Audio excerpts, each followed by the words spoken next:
Hey guys, let's start. In times like these, being a citizen is a big job. Thank you for joining us to celebrate the virtues of self-rule and debate the state of our republic. Welcome to the Citizens Prerogative Podcast. This is the voice of your nerdy host, Michael Piscatelli, and we are inspired by a co-host whose passion for our republic precedes him everywhere he goes, Raymond Wong Jr. Thank you, and I'm purely here on volunteer work today. This is episode number 54. This is plank 4, part 4 in our 5-part series. We're closing in on the end here, and the title of this episode will be "In Service of Our Nation." So a little bit about what we're going to discuss is really what it means to be in service of our nation, and recognizing that this also means we're acting in service to one another and our posterity in turn, which is no small feat. And in this series, we've been bringing things back to episode 50, which introduced the 5 parts of this series. And, one of the foundational parts of that episode was related to the first paragraph of the Constitution. So the terminology of posterity, we're going to continue carrying forward because we have to be equally concerned about today as we are concerned about the future and the world and the nation that we're going to leave behind for others. I think that when I think about posterity, sometimes people get kind of intimidated by it. They don't know what or how they actually should be doing this for themselves. And it's actually quite personal. We cannot all have the exact same mission, path, nor should we, to reach posterity. In fact, the more diversity in how we achieve this goal, the more beautiful the nation will be, the stronger the nation will be. We all shouldn't fit into a pipeline. Right now, the biggest posterity pipeline we have is acquiring debt so we can fund the banking financial system. That's their posterity set. But what about us? Exactly. And honestly, because we don't have riches and wealth and, family banks and all of that stuff, what we have is our country. What we have is the nation of laws, to try and make our lives better over time, right? Lift ourselves up by our bootstraps if the system isn't rigged. So some of the ideas that we're going to be talking about today as well is reestablishing our sense of community. So kind of leading into that, our sense of community on a grander scale with things like a civil service corps and a public works administration.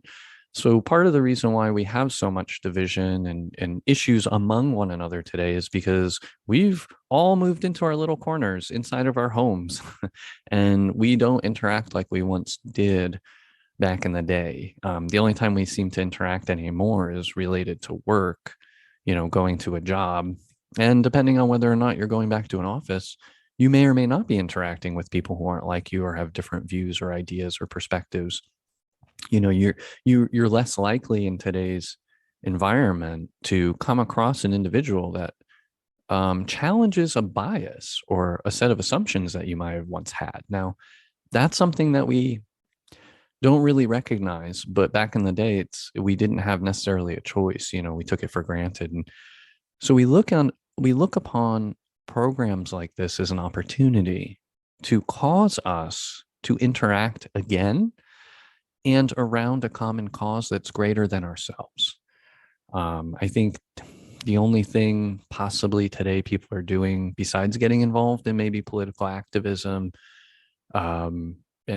actually beyond that, I'm not sure what people are doing to get involved in things that are greater than themselves. And so it'd be nice to have a regimented way to get people into that experience. And we're going to lean into the concepts of civil service corps and like a public works administration that we've seen in the past in the United States work well. But we want to think about it in a creative way for the people who live today and our posterity. It's a program that we would want to invent to change with the times for the purpose of bringing us together in defense of our nation. So how would these things work? So let's talk a little bit about a service corps for public works programs and what their aims would be. So I just described a little bit of that, but to maintain an active pipeline of people and small business contracts. So these programs would be run, facilitated, sponsored by the government, essentially, which public work, I can't remember the name of the civil service corps that we have actively today. I should have captured those. I didn't. There are some out there. But we really need to come up with a new set of programs, right? And it engages not just people and individuals who are willing and able to volunteer, but also potentially small businesses, contracts out to service corps styled small businesses that are helping to fulfill some of the needs that may be more specialized that you wouldn't expect volunteers to do. So let me take a step back and bullet out some of what these things would do. What's the point? One of the things we would have these programs, set up, these civil service corps, these groups of people coming together to solve problems and needs across the nation.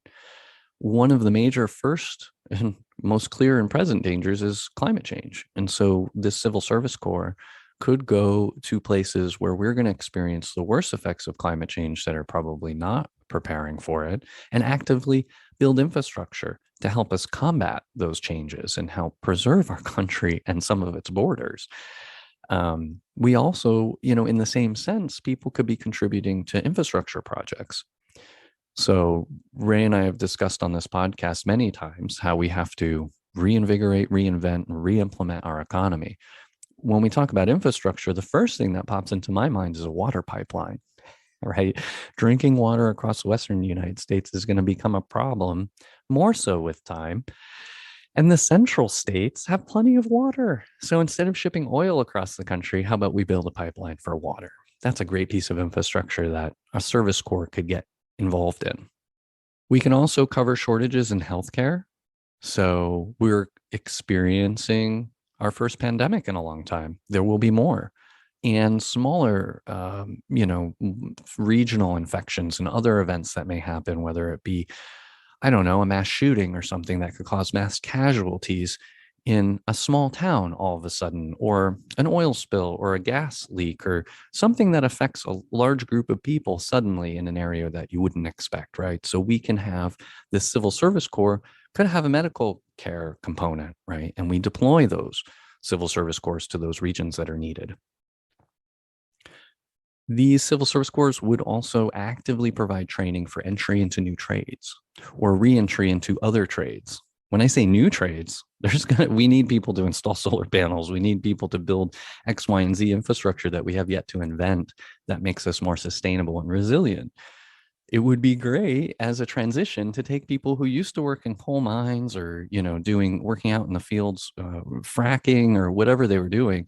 Once we start to move away from some of these fossil fuel programs, to get people transitioned over immediately using their technical know-how and their skills into other trades. We could also invigorate our public works. We could replace all of the terrible monuments we've established and put up respectful, useful, inspiring monuments across the earth. Across the United States, at least, as a start. And have public works that are imbued with the spirit of our Constitution. And last but not least on this set of bullets, responding to disasters, natural or man-made, which I insinuated earlier. So I'm going to go ahead and pause after those bullets and see if any of this strikes a chord with you, Ray. World domination aside from your policies you just admitted, I do think that this has an active place. And the problem is many people right now are saying, great, yeah, when am I going to have time?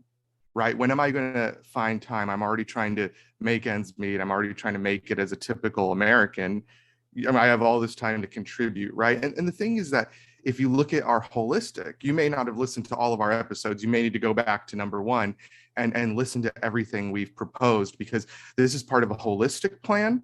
You need to remember that it will work, but optimally it will work with healthcare included in our system. It'll work with a universal basic income. Imagine if you had that universal basic income and you were enabled to do these things. And you said, you know what? I don't want to work for a couple of years. I just want to work at a front desk at a healthcare station. You think you're not helping people by being a caring hand, eye? And the fact that the government is enabling you to do this. And even if the government does not, I mean, it technically does at the end of life, right? We've already enabled Medicare and Social Security as a system, right, to enable our elderly to do things that they want to do. But what if we enabled the entire American people to do what they wanted to do? The diversity and the freedom would unlock opportunities we never imagined. And responding to a disaster, this goes back to apprenticeship. As these people develop skills, they become stronger citizens, they become more independent, and frankly, they become freer. And why does nobody want us to be independent and free? You've got to ask that question.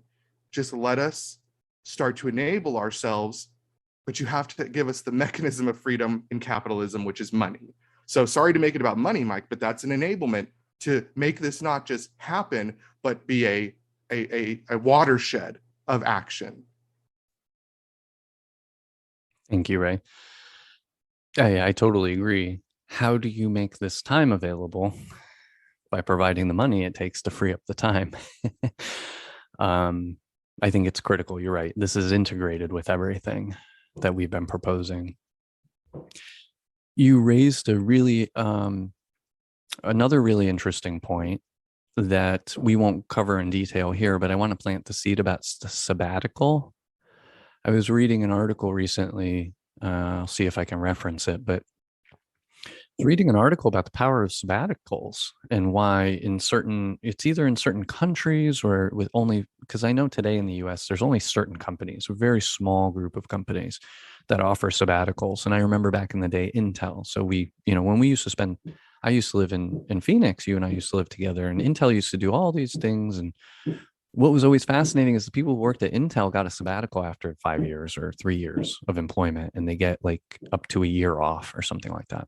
And this article was going into the power of sabbaticals and why we should have those back. Like people, we should recognize the value in that paid leave, even if it's not paid. Like you said, if we have supplemental income, we should be able to take that leave from work at our choice. And this is one of the things we can do, because one of the critical things about taking leave is to go do other fulfilling things with your life and maybe even reassess whether you want to return back to that job or you want to do something else. So anyway, I digress, but that is a really keen point, and we really haven't spent much time talking about the power of sabbaticals. So I think that'll make a recurrence in the future. So jumping off of those points, let's talk a little bit more about the fact that, and maybe we've already made some of these points, but the fact that these programs would provide opportunities for training and experience, they would also add value to the nation from having this, instilling a reinvigorated sense of pride in doing good works. And it would instill a sense of connectedness and perhaps a shared identity among all of us, those of us who participate in these programs. I wouldn't make it mandatory, like a conscription into service, where some countries conscript people into their military for 2 years after they're 18 or 21 or whatever. I don't know I would go so far as to conscript into or propose that, but it should be made easy, available, accessible for any phase of somebody's life to be able, and something that we should look forward to, even potentially participating in one of these programs, right? It would be nice if it was so integrated in the fabric of who it is to be a citizen in the United States and doing good works, and feeling like this connected, integrative system would be really critical. And it would do it in a way where it's idea based and not, it's not based on where you're from or what you look like or what you sound like or what you believe in, other than believing in the power of doing good, right? People coming together for these, doing these powerful works.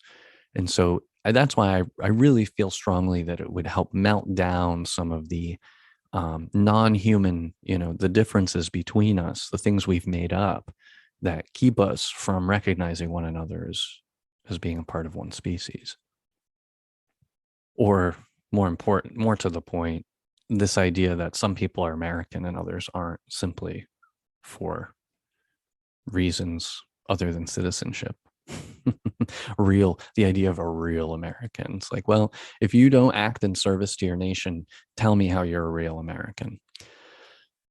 Okay, I digressed again. So let's continue.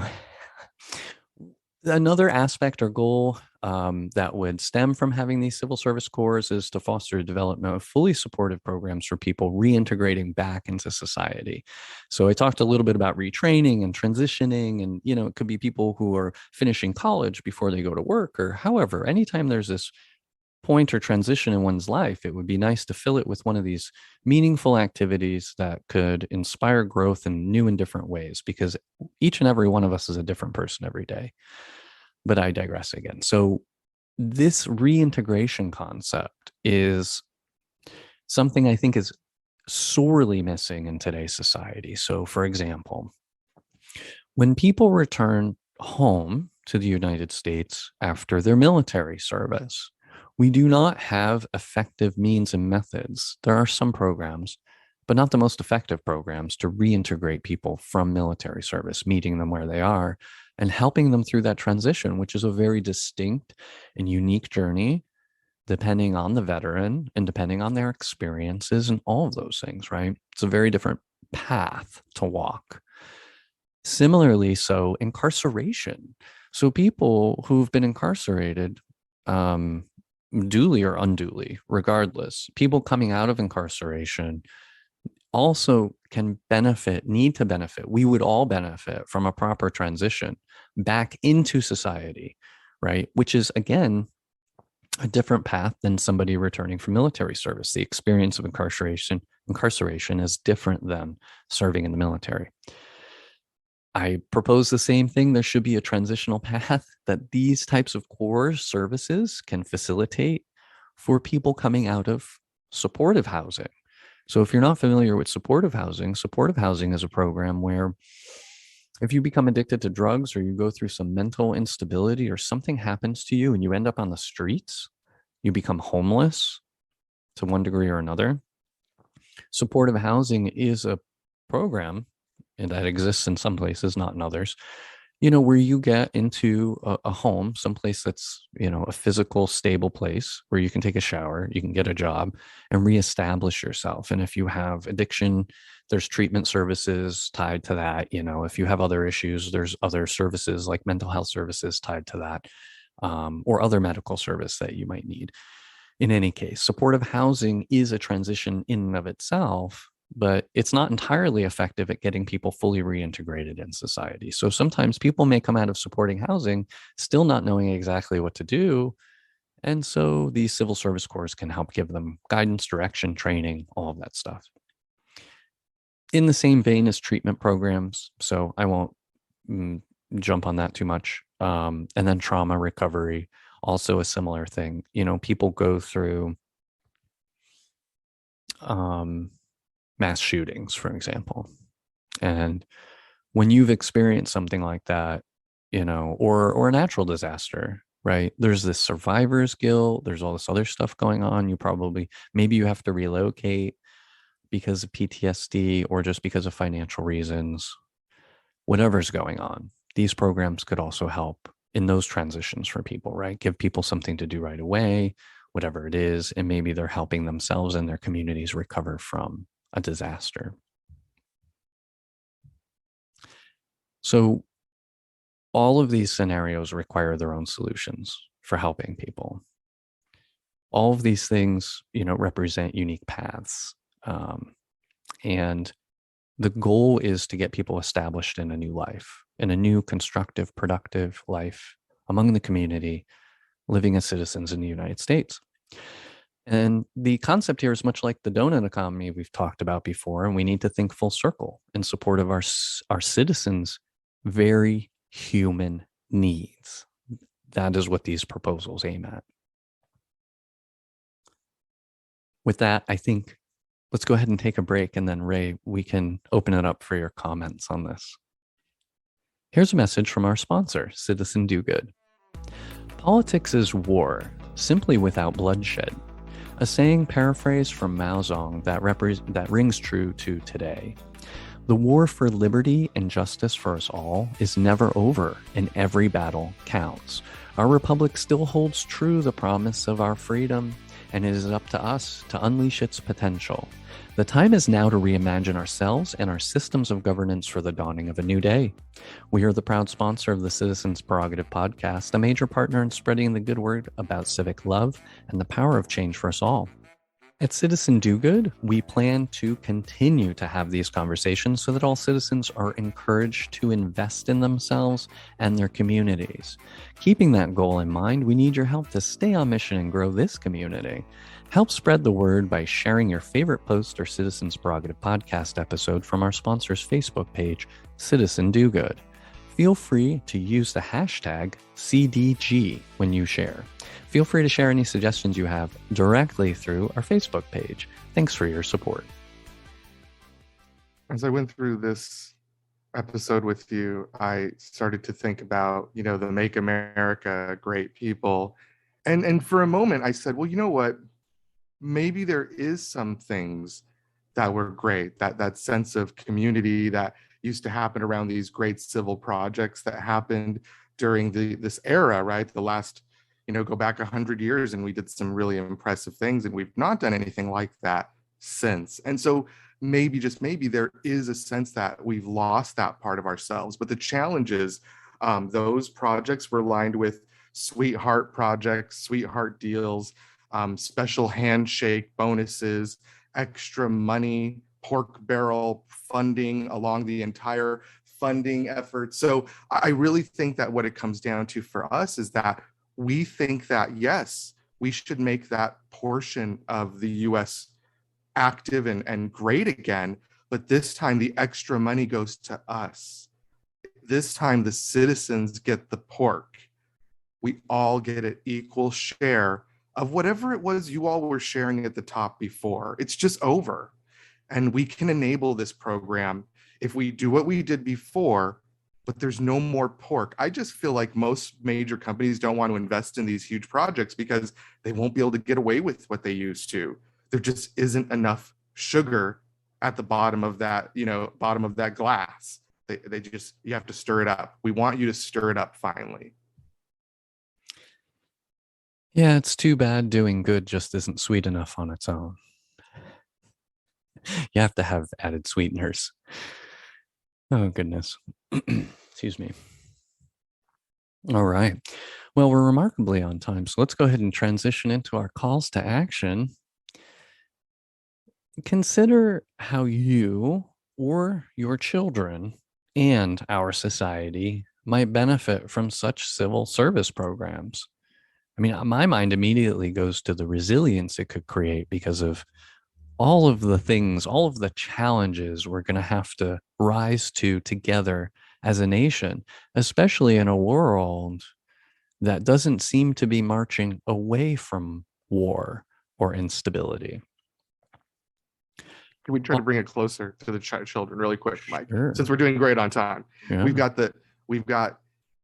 Right now there's issues with, referees.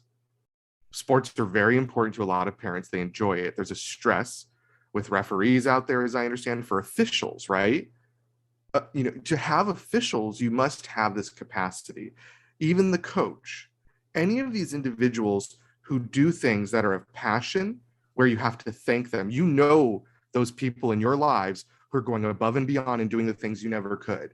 So we are talking about those individuals who make it happen. The troop leader, the Boy Scout leader, the supporting parents, the chaperones on those buses, if you even get a school, visit. But by the way, those museums need people in them to have your children visit. So it is all a great circle. So I don't want anyone excluding themselves.